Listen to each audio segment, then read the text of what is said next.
right, good morning. Today is Thursday, March 13th, 2025. I'm Anthony. This is Drive Dive. So, I guess this video, I want to quickly maybe just give a rundown of how productive and things I did yesterday. Share some interactions I had with some awesome users out there on YouTube. Offer some reflections on that. Then I think I'll get into a little bit of how to win friends and influence people, the latest chapter and lesson learned from that text, and some final reflections, and wrap things up. So yesterday, Wednesday, I don't know, I think I did a little bit of laundry, which for us, you know, some things are line dried, air dried, whatever, right? So folding that, throwing in a load of clothes into the washer. When that's done, throw them into the dryer. Some of the things that don't go into the dryer then get, you know, put on that same rack to air/line dry. You know, fun stuff, the laundry that never ends, right? And I didn't even talk about, you know, folding the stuff that comes out of the dryer and putting those things away, right? Whether it's mine, my wife's, our sons, our daughters. You know, it's a never-ending process, right? So comment down below if you can relate to that one, you know. I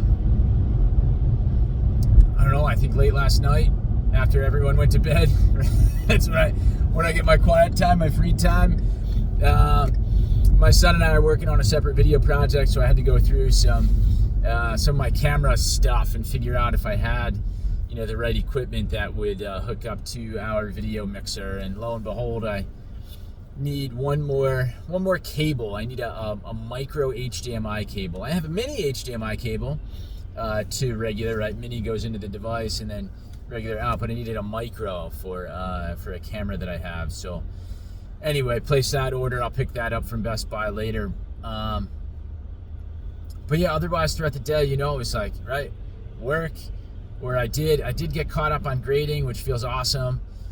Now I got to start tackling some lesson planning.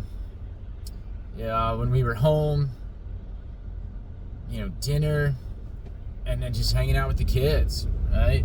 Trying to make sure my daughter eats. My son doesn't eat too much dessert or watch too much TV, but you know, he's got to relax too. And I don't know, I got to watch some Blue's Clues with my daughter, and you know, she took a bath and bedtime routines. And what did we do? I think my daughter and I, we ate some Frosted Flakes. We shared some Bugles. You know, it's like an after dinner snack.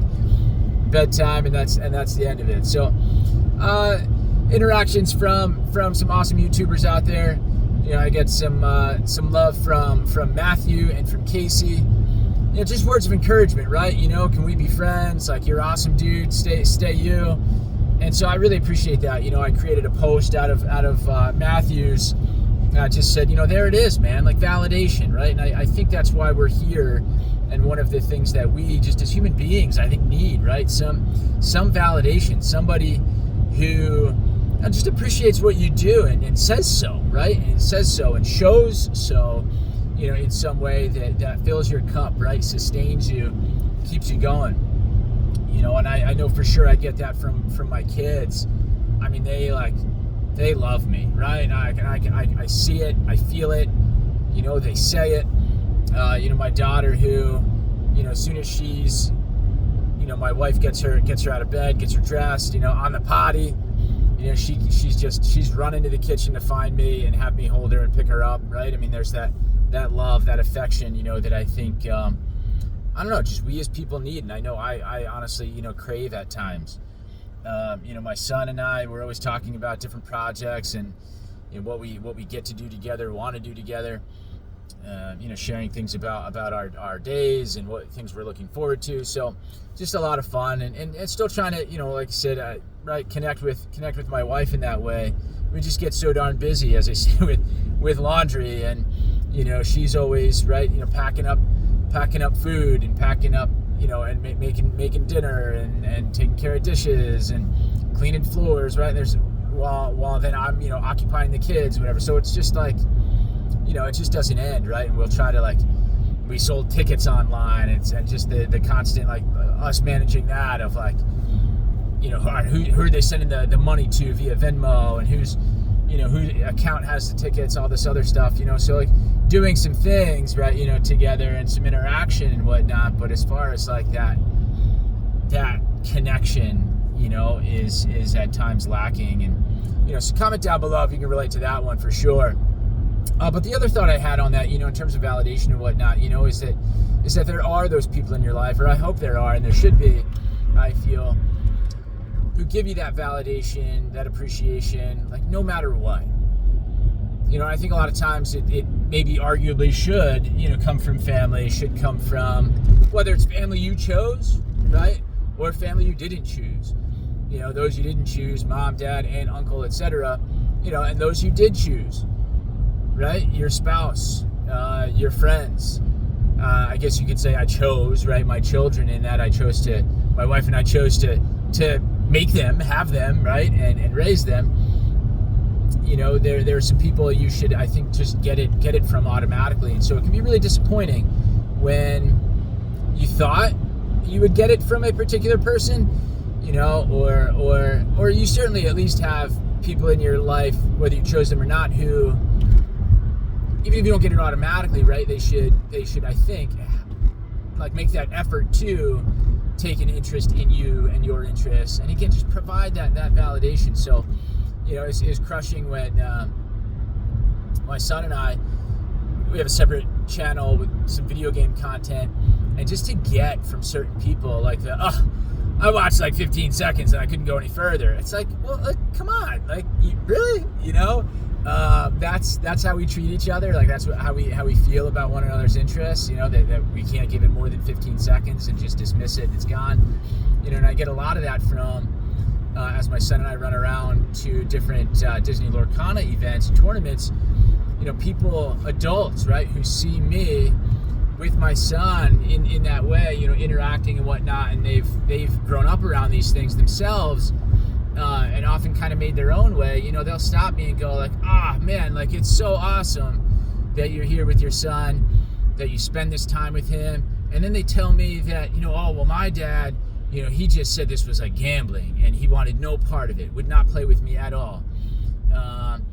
Another dude was like, even when I went home and I would like win tournaments and I'd earn these like, really expensive prize cards, etc. And, I'd go home and share it with my dad, and he just, they just weren't getting that same validation, right? They weren't getting that affection, that response that they thought they would get, right? They're just people who you think and should be able to expect, to get that response, get that reaction. Like, oh my goodness, that's amazing. Just that's all it takes sometimes, and so I hope for you, I hope you have those people in your life, who do that for you. If you don't, you got to find them, right? And I think that's part of maybe my YouTube journey is finding that validation, right? Yes, I get to feel more productive just by recording the video at the start of my day. I get to feel more productive, but I might also be able to gain some friends, right? Some of that validation, appreciation, and just knowing, right, that response, right? Like, hey man, we notice your efforts. It's cool. We appreciate it. So comment down below, right? If you can relate to any of that. And like I said, the third piece is from how to make friends and how to win friends, and influence people. I want to say, right, they started out talking about being critical of yourself and not of others, smiling, right, taking an interest in others. And this latest chapter, I think, was about just how to be a better conversationalist. And along all those sort of same lines, smiling and taking an interest in others, is really talking about, when engaged in a conversation, just being a better listener, asking questions, prompting people to share more about themselves.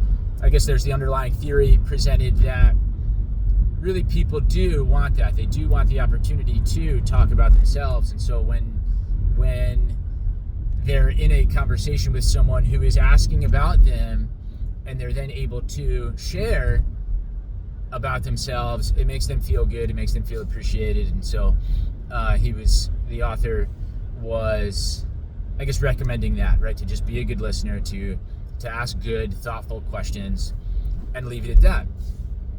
But I guess right in the earlier chapter, talking about if you want people to be interested in you, take an interest in them. So through this conversational approach, you're definitely taking an interest in this other person by asking questions. He's telling this story. He's at a dinner party with a botanist, and he's like, I don't really know anything about botany, so he's not really contributing to the conversation in terms of content and all this other stuff, but just asking questions and giving that botanist the time, the attention, to share his knowledge and such. But the question I have is, like I said, about having people in your life that sort of reciprocate is, that part hasn't come up yet in the book, is how much effort, like where does it need to stop? When have you expended enough effort and interest in others where you should be able to expect that same in return? And gosh, like what happens when you don't get it? Right? So those are the things on my mind, and that's where I think I struggle at times, where it's in a lot of aspects of my life, right? Like I talk a lot about my kids, I talk a lot about my wife, my students in the classroom. Sometimes you design a lesson, you feel like, right, I'm taking an interest in my kids and what they know and how I think they know math and how I can leverage those ideas and thoughts and skills into the next lesson. And then what happens when it falls flat? What happens when you don't get that same reciprocation? So it's interesting to me, and that's kind of where my brain is. So again, comment down below, right? If you can relate, and that's me. I think taking an interest in you, asking if you can relate, right? Sharing this story, but then asking if you can relate. And it really does remind me of another article I read just about conversation in general, where, and this particular article was more of like a back and forth type of approach, and less of a just keep asking questions and prompting the other person to continue speaking. But I guess when engaging in a conversation, there's always an opportunity when in what the other person says for you as the listener, right, to then sort of piggyback off of. Oftentimes, right, we're asking about the weather, or we're asking about the weekend, just because that's sort of a safe, something everyone experiences, and something everyone could kind of say something about. But then it's like, when they say, oh yeah, it's been so warm and sunny, then the next person's able to be like, oh, well, like, do you spend time outdoors? Or oh yeah, when it's warm and sunny, I like to hang out with my kids. And oh, do you have any children? And then they in turn are able to talk about theirs or their outdoor activities, and having a bit more of that exchange, and basically the advice being to not only be a good listener and listen for those little bits to then follow up on, but to also make sure that in your response, you're leaving one for the other person as well to piggyback off of, right? And I guess if you're not leaving one for them to, I guess maybe that's the time to follow up, and and then also just answer a question to give them something specific, right? Here's what I'd like you to respond to, as opposed to just leaving it out there. And like I said, the same sort of like, all right, I left this piece out there, thinking, right, that you would latch onto it, and oh my goodness, you didn't. What does that mean? Right? Is that a sign that like this conversation's over? You don't want to be a part of this conversation, right? So I don't know, maybe I'm a little neurotic in that sense, or it just gives you the idea of kind of, what I go through sometimes throughout my day. But my interactions with people, when you just don't quite get the reaction you're hoping for, need, crave, etc. Oh man, so I think that's everything, right? Was it the most productive day? No. Certainly some things I didn't get done yesterday that I'm trying to slot in, I guess the next few days and the weekend. Some thoughts on the book, How to Win Friends and Influence People. It's been a nice read. I encourage you to get into it. Again, decades old, and there's definitely a certain writing style. It's very, very anecdotal, which is kind of neat, taking me a little bit of time to get used to. And yeah, some thoughts on conversation, connecting some other random article I probably read on, I don't know, Forbes or something along those lines, popped up in my Google News feed or whatever. But anyway, if you got anything from this video, give a thumbs up, like the video, subscribe to the channel, comment down below, give you some spots you might be able to latch on to, give me some feedback, some encouragement, fill my cup, keep me going. I hope I did the same for you. So that's it. Happy Thursday. I will catch you tomorrow morning. Have a great day.